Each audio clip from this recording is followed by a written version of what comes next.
So I will read that here. So acknowledging that we reside in the homelands of Indigenous peoples is an important step in recognizing the history and the original stewards of these lands. Land acknowledgements must extend far beyond words. The United States has worked hard to erase the narratives of Indigenous peoples over time. Land acknowledgement statements can help remind us of history, the contributions and sacrifices Native peoples have made. We honor and acknowledge that we are on the traditional territories and ancestral homelands, the Cheyenne, Arapaho, and Ute nations. This area, specifically the confluence of the Platte and Cherry Creek rivers, was the epicenter for trade, information sharing, planning for the future, community, family, and ally building, as well as conducting healing ceremonies for over 45 Indigenous nations, including the Lakota, Kiowa, Comanche, Apache, Shoshone, Paiute, Zuni, Hopi, among others. We must recognize Indigenous peoples as the original stewards of this land, and as these words of acknowledgement are spoken and heard, remember the ties these nations still have to their traditional homelands. Let us acknowledge the painful history of genocide and forced removal from this territory and pay our respect to the diverse Indigenous peoples still connected to this land. Let us also give thanks to all tribal nations and the ancestors of this place. This land acknowledgement was provided by Gracie Redshirt Tyon, who's the director of American Indian Student Services. I have a couple of community guidelines that I'd like to go over as well, and then we'll get into introductions. Our community guidelines for today are: I will lean into conversations. I will believe everyone is doing their best. I will critique ideas, not people. I will use I statements. I will accept a lack of closure. I will not make assumptions about other people's identities. I will take care of myself and take breaks if I need to. I will agree that what is shared here stays here and what is learned here leaves here.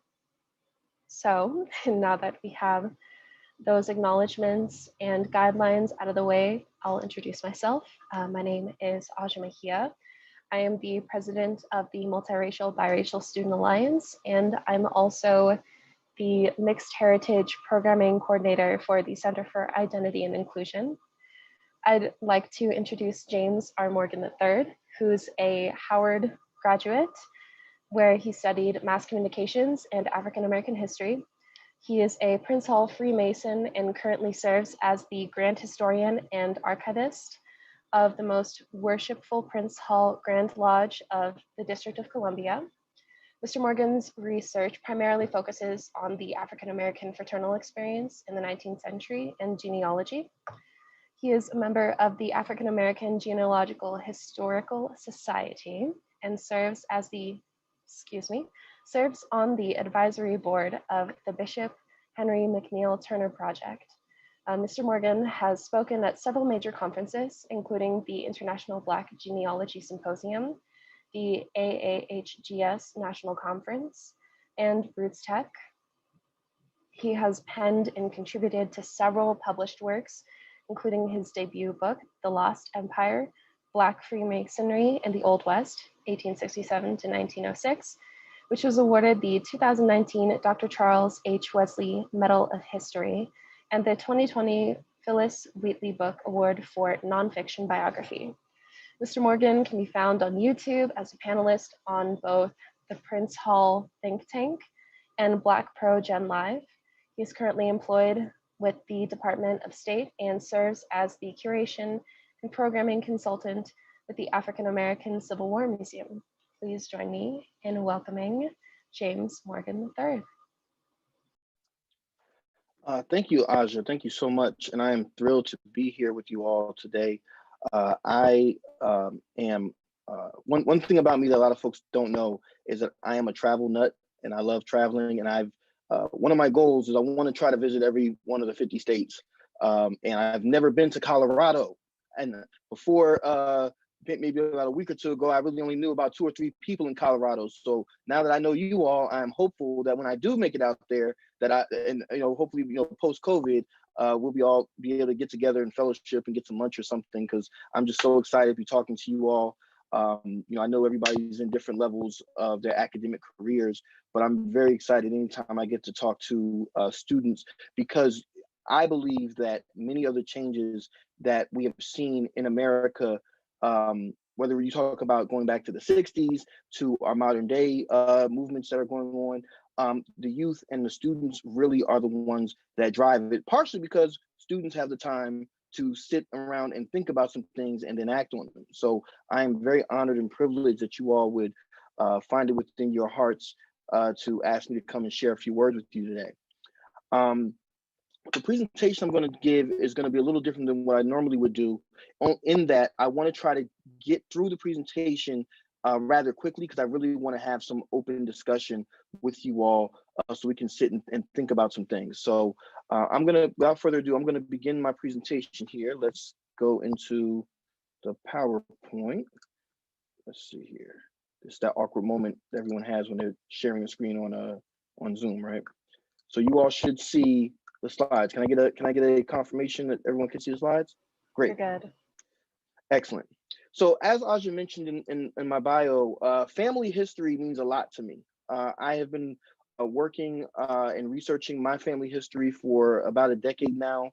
I am currently pursuing certification as a certified genealogist as well. And so family is basically about connections. And so when we think about America, when I was thinking about the topic that I was asked to speak on today, I decided to call this presentation America, the Dysfunctional Family. And the reason for that is because from the founding of this nation, people have had relationships. Those relationships have not always been willing ones. Those relationships have not always been advantageous for both parties. However, those relationships have existed. And over time, we have become a national family, although we have not wanted to acknowledge it. And so that's going to be something that we're going to talk about today. As I'm sure many of you all are aware, during this COVID crisis, one phenomenon that has come up has been the concept of verses, right? Every couple of weeks we'll see, Ashanti is battling Keisha Cole, or, Gucci Mane's battling against Young Jeezy, right? Well, to me, the real verses that we need to be talking about right now is this one right here. 1619 Project versus the 1776 Project. I'm sure many of you, if not all of you, are probably familiar with this, but for those who are not, I will bring you up to speed. The 1619 Project was an initiative initiated by the New York Times with under the leadership of Nicole Hannah-Jones, who ended up winning I believe it was the Pulitzer Prize for this piece. Where basically what they did was they gathered together some of the top thinkers and intellectuals in the country today in preparation for 2019, which was the 400-year anniversary of the landing of the first Africans to what became English North America. Now, these were not the first Africans in North America. They weren't even the first Africans in European territory of North America, because we know that Spanish Florida was there before you get to start talking about Jamestown, which is what 1619 is commemorating. But regardless, 1619 is still a very important year in understanding the development of European colonialism, particularly Anglo-speaking colonialism in what becomes the United States.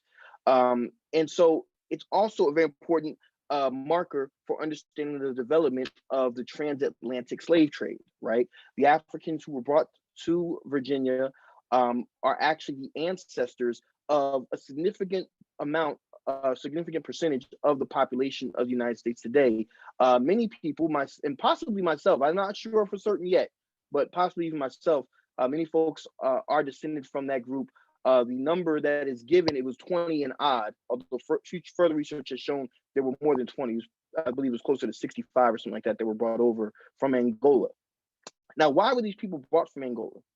They were brought from Angola because the Portuguese were in Angola and realized that these people, they lived in a village which was sat on top of a silver mine. And so Portuguese, being colonizers and doing what colonizers do, they decide after a while that they want to get to that silver. And one of the things that they do is they enslave some of the members of the population who were betrayed. I won't get into that with you right now, but if you want further information, I'm happy to provide it. And so these people are actually shipped out of West Africa, and they were actually on their way, I believe, to Panama, if I'm not mistaken. However, this vessel that they were on was actually captured by a British ship. These Africans were taken from the Portuguese and brought to Jamestown in Virginia. Okay, and so what the 1619 Project's goal was to highlight the fact that slavery and colonialism were really two of the driving motivating factors behind what became the United States. And without those things occurring, without the exploitation of non-European peoples, you have no United States to speak of. Okay. Um, this project, I'm sure many of you are familiar with it, probably have copies of it at home. I believe there's been curriculum that's been developed, books and everything else, all type of lectures. This project got under the skin of certain individuals who, you know, held public office until fairly recently, and some of his compatriots, I'll say it like that. And so there was a response that was developed by the federal government entitled the 1776 Project, as you see here, which I just love. One of the things I'm very big on parables and little sayings. A lot of times there's a lot of truth in very short sayings. One of them that I love is when people tell you who they are, believe them. So let's look at this right here. We see the 1776 Project, and what do they say is their goal? Their goal is communicating the genius of our founding to future generations. Well, when we think about the founding of America, the genius of it, see, genius is a very interesting word because all genius communicates is intellect. And I would not dare sit up here and tell you that the people who founded this nation, who did all the things they did to set up the system of government that we live under today, were not intelligent people. No, quite the contrary. But you see, there's a difference between using your intellect for positivity and versus negativity. Okay, many of the most evil people that we have seen in human society have been geniuses, have been people who've written books and all type of different things. They've been inventors, but they've been sick and twisted individuals. And so with that being said, I think it's very important that we understand that depending on who you are, 1619 and 1776, they're markers, but they mean something different depending on who you are in time and in space. And speaking of which, there was somebody who decided to kind of issue a commentary on this that I found just fascinating, which was the immediate former Secretary of State, Mike Pompeo. On his way out of office, he decided to post this to Twitter, where he said that wokeism, multiculturalism, all the isms, they're not who America is. They distort our glorious founding and what this country is all about.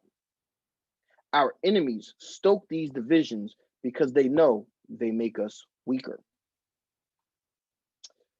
One of the mortal sins that I think that is committed in a lot of elementary school social studies classes and a lot of history books is this universal idea of we. We expanded westward. We killed the Indians. We did, hold on. I don't know about you, but I and my folks might have been around, may have even partaken, but history is a little different depending on who you are in this country. And so I thought this was just a fascinating quote from Secretary Pompeo. And I wanted to try to see if we could talk a little bit today about who we are in America today. Who have we been, and who is it that we want to be? And do we even want to be a we? Like, we can even start there, but we'll have that conversation momentarily.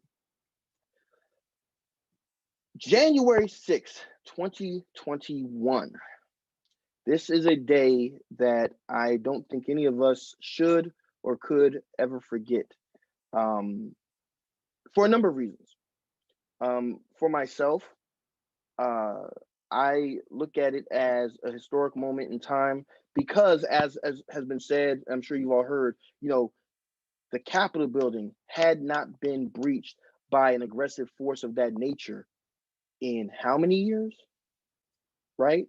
The Washington, D.C. hadn't seen something like this since the War of 1812, right? The Confederate flag was flying in the United States Capitol building, something that, in fact, the Confederacy could not accomplish during the Civil War. happened less than 30 days ago. Do we understand the magnitude of the times that we are living in right now?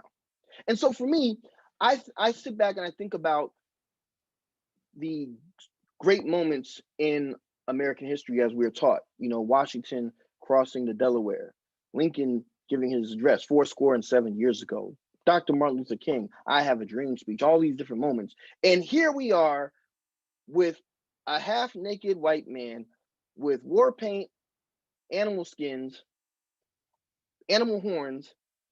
And for those who saw the video, this man is claims to be a shaman.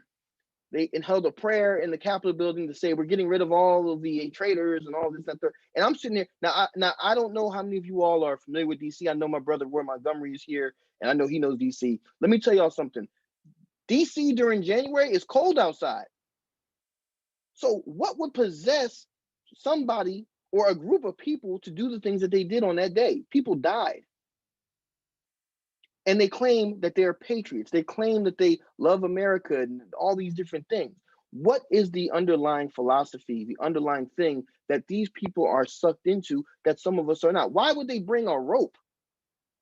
They bring gallows for this type of thing you hang traitors with, right? And let's be clear, they weren't just coming after Black and brown people.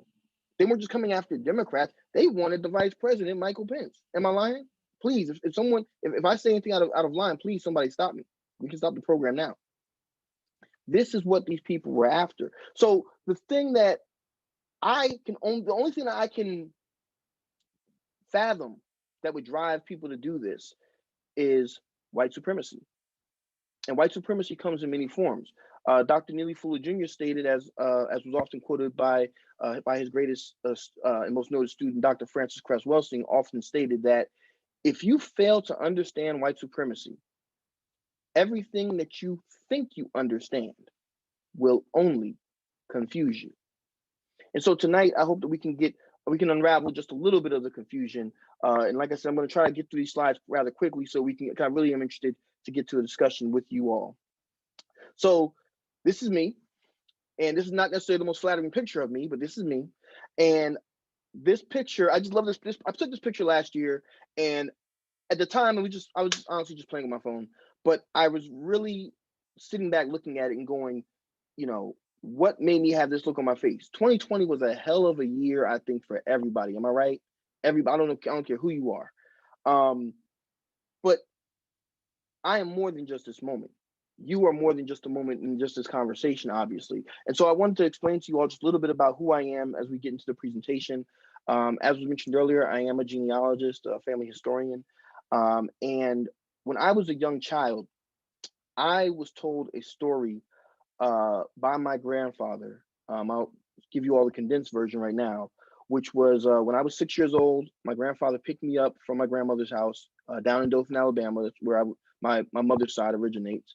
And he took me to this church, Cherry Street African Methodist Episcopal Church. And he told me that my great grandfather, Reverend W.J. Hightower, had been an AME minister, had come to Dothan, raised money to build a new church. And when he went to the brick factory in town to buy building materials, he was denied because he was Black.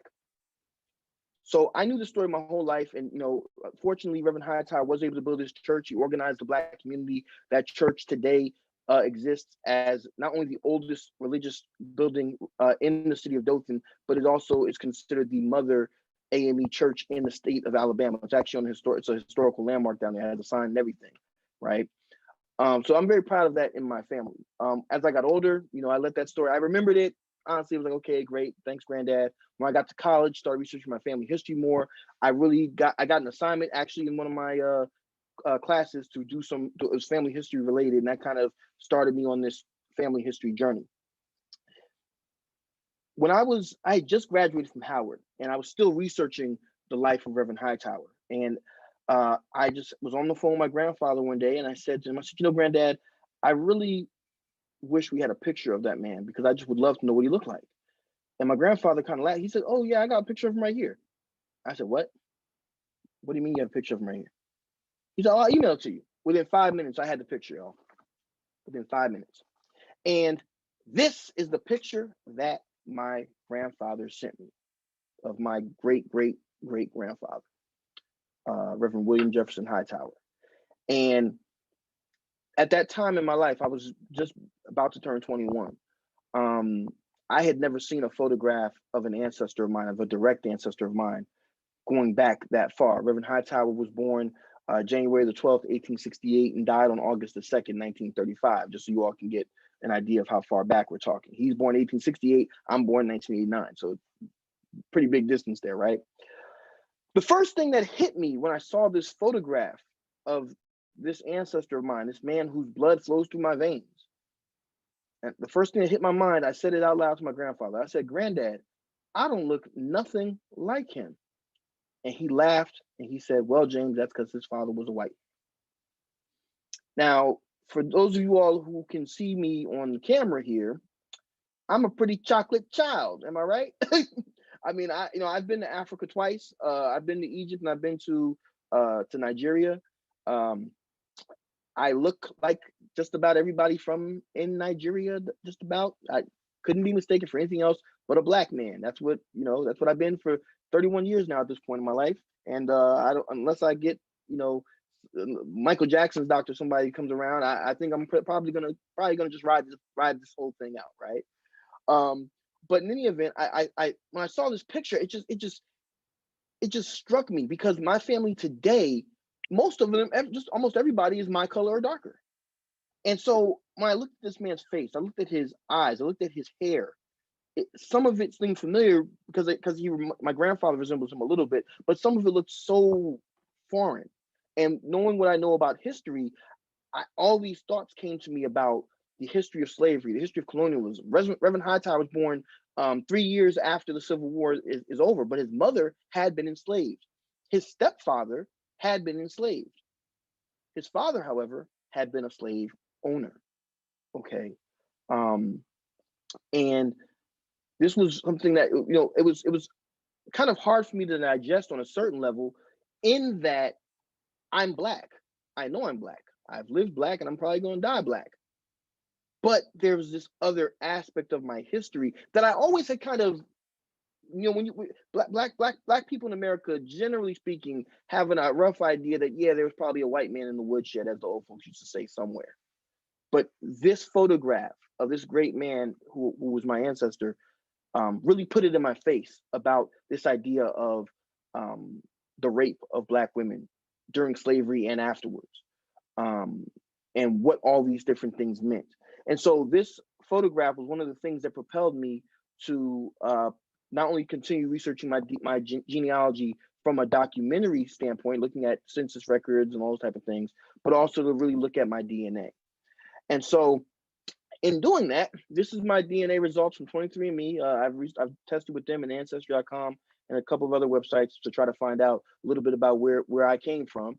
And consistently, this has been basically the results. I am roughly 80% sub-Saharan African, as they say. And if you look down there towards the bottom, you'll see 17.3% European. Almost 20% of me originates in Europe. And the only thing that I could think of when I saw that was, wow. Didn't help my credit score at all, but it was good to know this part. You see, one of the problems I think that we have in America is that we don't want to confront history. Therefore, we repeat it constantly. For me, this was in some way a confrontation. Some of these European, mostly men, not entirely, but mostly men, that intruded into the African DNA gene pool that I come from. I know some of their names. Some of their names I don't know. And some of their names I will never know. I found out through my research through Reverend Hightower, I actually am a direct descendant from the first, what we call today, president of Columbia University. That's a legacy. I never knew that growing up. I had no clue until I started researching Reverend Hightower's white father's family to find out where I came from. Had no idea. Let's think about for a second, and it's not just about me, but think about for a second what that means for James Morgan III, had I been born into that man's quote unquote legal, legitimate family. The institutional ties, the wealth, the books, the documentaries, the whatever, just having the names of some of these famous people of history. What has that done for one segment of the population versus the other? Okay. One thing I want to share with you all before I sign off here is, matter of fact, I'm going to ask if anyone knows, you feel free to come off of mute if you know the answer. Does anybody have any idea? I should have put this as a slide now I think about it. Does anybody have any idea who Jimmy Carter is? I'm sure you all do. Jimmy Carter, president of the United States, right? He was president back in the 70s. Am I right? Anybody know the name of the music producer that Jimmy Carter is related to?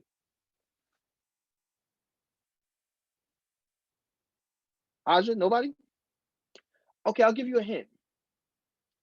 Jimmy Carter's mother's family has the last name of Gordy, Gordy. If you're thinking Barry Gordy, Motown Records, you'd be correct. Same family, they're like second cousins. So what I'm saying to you is this. Again, America is a family, but it's a dysfunctional family. We don't think of Jimmy Carter, Barry Gordy, same family. And I'm sure that some of you all, even though I've said it to you, you might go Google it, you might go look it up later on. You're still going to have to process it in your mind to put those two together. Why? Because we're so stuck on this race and color consciousness aspect of our society that regardless of the facts, regardless of science, regardless of DNA, whatever the case is, black, white. We are very segmented society, unfortunately. And so even though if I wanted to be technically correct, I would tell you all that I am 4/5 African and 1/5 European. No, when I get pulled over by a police officer, that 1/5 European DNA, I'm gonna tell y'all right now, it doesn't help. not one bit. Okay, nor should it, because it shouldn't be an issue regardless of what color that a person is. If when a police officer pulls you over, the police officer should do his or her job. If there's a problem, they handle it. If there's not a problem, you go about your business. There shouldn't be an issue regardless. But we know that these systems that were put in place way back, if you want to start at 1776, we can do that. But if you want to go back further than 1619, we can do that as well. These systems that were put in place took a long time to set up, and they will take time to unravel. And as a matter of fact, I will tell you right now that I think that we're making a lot of progress, a lot more progress than we probably would have been had it not been for some of the great people of history who've been pushing us forward as a society. But we still have a ways to go, you all. So moving forward, let's talk a little bit about this dysfunctional family, because I'm gonna go back for a second to this slide, because Secretary Pompeo said wokeism, multiculturalism, all the isms, they're not who America is. They distort our glorious founding and what this country is all about. Our enemies stoke these divisions because they make us weaker. Okay, let's have a conversation about who we were at the beginning of this country. Oh, did I hit a nerve? Because after all, we want to talk about the importance of the documents like the Constitution and the Declaration of Independence. Well, here's one of your founding fathers. I mean, you know, when we go back and we really think about Thomas Jefferson, Sally Hemings, oof. Thomas Jefferson during his lifetime was the legal owner of 600 people by the end of his life. 600 different people were either owned, bought, or sold by him during his lifetime. Definitely the most famous one of them was Sally Hemings, who was, in fact, for those who don't know, Sally Hemings was the younger half sister of Thomas Jefferson's deceased wife. The story goes that Thomas Jefferson was appointed as a representative to the French government, representing the newly birthed America. He took James Hemings, Sally's older brother, with him to learn to be a chef. He had his daughters brought over to France to go to school and so they could be near their father. And actually, he wanted one of Sally's sisters to come to escort them there, but she got pregnant. And so Sally was sent. I believe at the time Sally was about 14, 15 years old. And it's said that during this period, a sexual relationship began between the two, and Sally became pregnant. James Hemings had actually saved money, got a tutor to learn French, because in France, the French in the mainland soil, they did not allow slavery in mainland France. They were fine with it in their French colonies, a la Haiti and whatnot, but on French soil proper, they didn't really like it. And so history tells us through the researcher Dr. Annette Gordon-Reed that every time that an enslaved person in France petitioned for their freedom during this period, it was actually granted to them. And so James and Sally could have stayed in France if they had wanted to. Thomas Jefferson was able to come to an agreement with them that they would come back. James would train another enslaved man to be Thomas Jefferson's French-trained slave. French-trained chef, And Sally would come back, and any children born to her would be liberated at the age of 21. And as far as we can tell, that agreement was basically upheld. But during their lifetime, it has been proven that Thomas Jefferson, Sally Hemings, Thomas Jefferson fathered, I believe it was 6 of Sally's children, which is all of her children. Every child that Sally Hemings is known to have had, it is said was fathered by Thomas Jefferson. Not because James Morgan said it, but because we have the testimony of one of their sons, okay, who was interviewed later about this situation. It was also revealed in the American newspapers during Thomas Jefferson's re-election campaign. So when we talk about what Secretary Pompeo said, wait a minute, he said we're not multicultural, we're not this, we're not that. Let's understand something for a second about the family history of Sally Hemings. Sally Hemings herself was 3/4 European in terms of her ancestry. Her father was the same white man that was Thomas Jefferson's father-in-law. That was her father. Her mother was herself of mixed race heritage, okay? But as the old saying goes, the good old-fashioned one-drop rule, one drop of impurity into the European gene pool, boom, you are now other than us. And therefore, because you are other than us, now you are less than us. But let's be clear for a second about Virginia. And heck, let's be clear for a second about what became known as the Americas during this period. This is not just a European world as like we have been taught in our history classes. I'm sure not in your history classes, but in our history classes, maybe when you were younger, a long, long time ago. Yes, you have European trade, you have European money, you have all type of a big cultural push from Europe for sure. But let's be clear for a second. What made what we call the Western world today, the Western Hemisphere, what made it is a smash of Europe, Africa, and those who were indigenous to this land. As a matter of fact, let me back up and thank you, Aja, for that land acknowledgement. I really appreciate the fact that I believe you said that you all do that at every one of your events and your meetings, and I want to encourage you all to keep doing that because it is very important that we do it because that, again, dysfunctional family. During the period of Thomas Jefferson's father-in-law, when you first start getting European settlers here, Europeans, they're not Americans. I'm French, I'm Scottish, I'm British. Who are the Americans? Early on, the natives of this country, they're the Americans. But as we see over time, whitewashing of history, I'm an American. I'm an American. I'm American. You're a Native American. Wait, what? The norm is whiteness. That becomes the norm. The last thing I'll say about this before I move on, because I really want to mess with your minds. As I said earlier, Thomas Jefferson trained or had Sally's brother James trained as a French cook. Does anybody want to take a guess at what dish James Hemings is believed to have popularized by bringing it back to America and serving it to many of Thomas Jefferson's guests and teaching it to his replacement? Macaroni and cheese. So think about that next time you decide to get some. Moving forward. Oh, the Washingtons. Yes, I'm going there today. the father of his country, George Washington, the general, the man, the myth, the legend, and the slave owner, since he was, I think, 11 years old, if I'm not mistaken.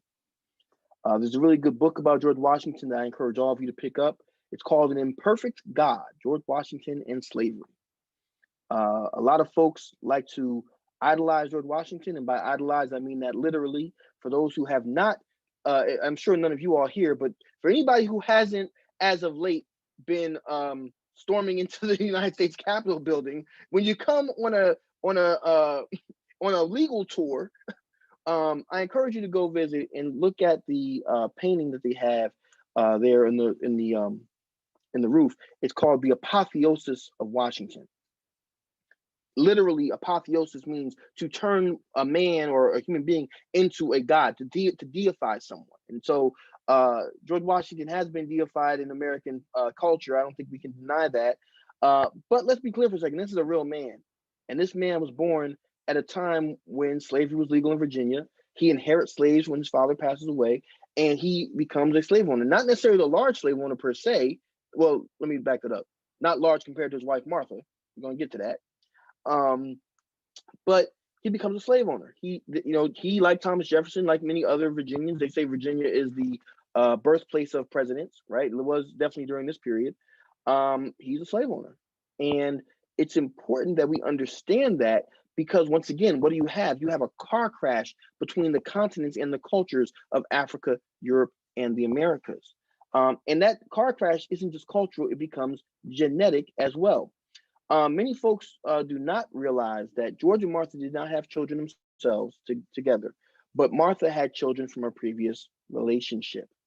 And so the young man that you see President Washington resting his arm on was John Parke Custis, which was George's stepson. John Parke Custis, very interestingly enough, he attended King's College, which today is known as Columbia, actually. And he had a reputation for kind of being a spoiled brat. I'm just gonna, there's no other way I can really say it. He would, talk down to his professors and say, "Do you know who my father is? My father have your job. My father's the president." All that type of stuff, right? And so he had a very, very just crazy reputation. As far as stuff like that goes, they tried to put him in the military with his father during the Revolutionary War. He was no good there. But in any event, one thing that we have to recognize about John Parke Custis is the fact that his mother Martha had an enslaved half-sister by the name of Anne Dandridge. And it is said that John Parke Custis actually raped Anne Dandridge, which would have been his aunt, and that she became pregnant. And the son that was produced from this situation was a man by the name of William Custis Costin, who was born at Mount Vernon to Anne and John Parke Custis. The family called him Jackie. He grew up, once George dies, it was in his will that when Martha died, all the slaves that they had would be freed. Martha basically says, "You're not leaving me here with these Black people, so now they have an interest for me to die all of a sudden." So she releases everybody early. He leaves Mount Vernon, travels to Washington, D.C., and ends up getting a job working for the Bank of Washington as a teller and a messenger. He became very well known. He ends up being affiliated with some of the most elite people, to include presidents like John Quincy Adams of Washington, D.C. during this period. William Custis Costin ends up getting a house on A Street Southeast. He ends up turning it into a school, which is led by one of his daughters. Okay. And one of the things that is very important about this man's life is the fact that he, in 1821, decides to take a case to federal court, because you see, he had arrived in DC in about 1804, but in 1821, the district government issued the DC Black Codes, which were designed to push free Blacks out of the city of Washington, D.C. proper. They wanted free Blacks out of the city. We don't care where y'all go, but y'all have to get out of the city. And so they did things like, they said, okay, free Blacks cannot be outside after 10 p.m. Free Blacks have to find two upstanding, reputable white men who will vouch for their good behavior. And there was a fine. I think I forget how much it was, but there was a fee that had to be put up, by the white person, right? And so, I mean, you can imagine this is the 1820s we're talking about. I mean, it's one thing to ask a white person to do something for you. It's another thing to ask them to put some money up during this period and during this culture, right? So what William Custis Costin does is he takes this case to court and he says, I've lived in DC since 1804. You cannot take rights away from me that I've already been enjoying. He goes before Judge William Cranch. The case is heard. William Costin actually declares his family background, where he's from, et cetera, et cetera. And Judge Cranch rules that the law would be partially overturned. Partially in that he says that any free Black person who could document the fact that they had been living in DC as a free person prior to this law being enacted would be grandfathered in and immune from this law. William Costin says, great, thank you. And he goes back to his good friend, John W. Prout. He and John Prout were members of Black Washington Society during this period. They were both founders of the first Black Masonic Lodge in DC, Social Lodge number 1, as well as the Columbian Harmony Burial Society. John W. Prout actually was an educator. He had a school up in a place called Georgetown. I'm sure you all have heard of that. John W. Prout also had a secret operation of falsifying manumission documents to allow enslaved Black people to get out of Washington or to assume other identities or what have you. He actually had been caught at one point in time. Fortunately, even though he was found guilty, he was let off with a very light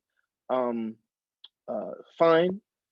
But after William Costin's case was ruled on, what we find is that John W. Prout starts backdating his falsified freedom papers to make it look like the enslaved people who he was helping to hide had been in DC since, 1815, 1814, 1820. These are the type of things that our folks were doing during this period. Fortunately, they did not have to do it for forever, because the Civil War launches. And over 270,000 Black men, with support of Black women and others, enlist and form the United States Colored Troops. And we know, how the Civil War went. Or do we? Because you see, I really have to sit back.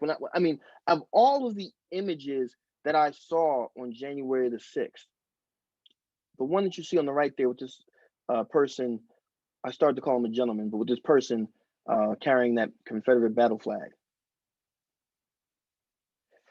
I really had to sit back and wonder, what would these men on the left side think? Would they be surprised? Possibly not. One thing I did find that was kind of interesting was the fact that this man is walking through the halls of Congress with a Confederate battle flag, which was created in stark contrast to the red, white, and blue that we all were taught to pledge allegiance to growing up. The thing that I found so interesting about this image, because sometimes I just think, a good photographer really knows their craft sometimes, but sometimes there's a universal forces, I don't know what it is, that just capture a moment so clearly that words almost cannot describe. If anybody knows who the person is on the wall to the left side, you know why I'm saying this. John C. Calhoun probably was clapping from his grave, wherever he's buried at. Probably was clapping. What did they used to say back in those days? They said the South would rise again. I don't mean to be cliche, but those who fail to learn history are indeed doomed to repeat it. I think that today, our challenge is to make sure that we learn these lessons and move forward to create a truly fair and just society, not just on paper, not just because it sounds good, but because if we don't do it, I personally believe, never mind America, because I'm thinking post-America now, we have to make a decision as a species, as Homo sapiens, what are we going to really do? Because we are heading, right now, we've got pandemics going on, and people, we're in denial about that. We're in denial about this racial stuff. We are in denial about the very fact that a significant part of the population of this country would not be here myself included, had it not been for the wanton rape of Black women by white men. That is the reason for me why this man walking through the Capitol building is even possible. Because as a country, this country has been in denial for a very long time. And so as I close, I'm not surprised that the election of President Obama could inspire some of the things that have occurred since his time in office. I'm not surprised that so many people are in denial about Joe Biden's win and all that type of stuff. I'm not surprised about it at all. I'm not surprised that people are mad that there's a woman, never mind her color, there's a woman as vice president right now. Run for cover. Never mind. Then when we get to her color, oh Lord, I'm not surprised by any of that. But I want to be clear for a second that I believe that both of them are representations of what America could be. And I'm not necessarily coming out trying to endorse everything that Obama or Harris, anybody is about per se, but I am saying that maybe, just maybe, it's possible that America can be that multicultural place, which it really has always been in the first place. And so in closing, I say to Secretary Pompeo, I say to the 1776 Project and its advocates, I say to the so-called shaman, those other people, not today, colonizer, not today. And with that being said, thank you so much for your time and your attention.